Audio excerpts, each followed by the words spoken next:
Welcome back guys to my channel, and this is Nix Mendoza. So ngayon, may papakita lang sa yung kit. Kabibili ko lang from overseas. From China.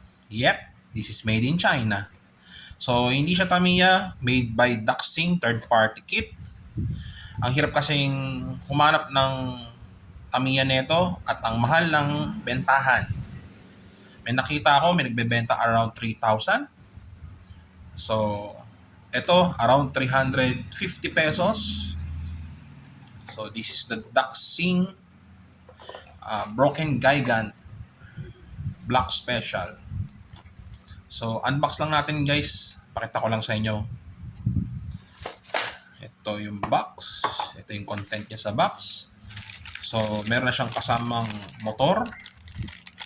So, ito yung mga gear niya. Crown gear. And the other components tawag dito yung contacts niya, ayan, eyelet nandito sa package ito, tapos shock, propeller shock, tapos ito yung roller na included niya. Hindi ko gagamitin yan, papalitan ko ng may goma kasi yun yung original. So, Super FM chassis. So, yung sa background, naririnig yung dalawang anak ko. Ayan. Tapos, may kasama siyang rear bumper. 3 spoke, narrow wide. Tapos, yung tires niya, slick tires.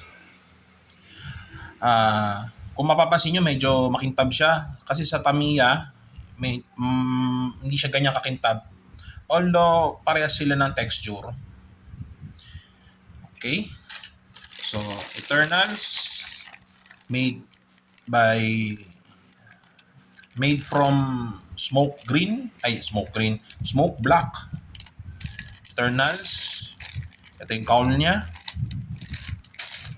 So, ang maganda rito guys, kasi doon sa original is sticker siya na parang old type. Ito parang ano siya tingnan nyo guys. Ano siya, made from foil. Okay? Pwede na siya for collectibles, or pwede rin naman siyang pang race, pero hindi na siya pwede sa brickyard. Kasi sa brickyard guys, Tamiya lang ang po pwede.